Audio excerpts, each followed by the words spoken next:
ಒಂದು trial BJP ಎದುರಿಸಕ್ಕೆ.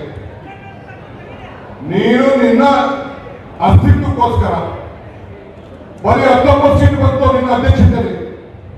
ನನ್ನ ಅಧ್ಯಕ್ಷತೆಯಲ್ಲಿ 136 ಸೀಟ್ ಬಂತು.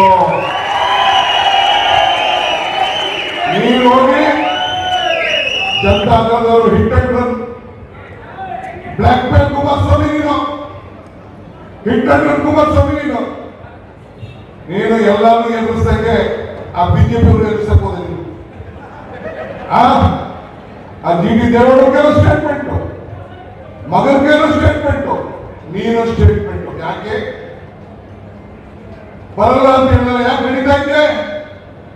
ನಿನ್ನ ಅಧಿಕಾರಕ್ಕೋಸ್ಕರ ನಿನ್ನ ಪಕ್ಷವನ್ನು ಮುಳುಗಿ ಈ ಪಾಪದ ಕೊಳಗಿನಲ್ಲಿ ನೀವಿಬ್ಬರು ಸೇರಿ ಪಾಪದ ವಿಮೋಚನೆ ಮಾಡಲಿಕ್ಕೆ ಇವತ್ತು ನಡೀತಾ ಇದ್ದೀರಿ.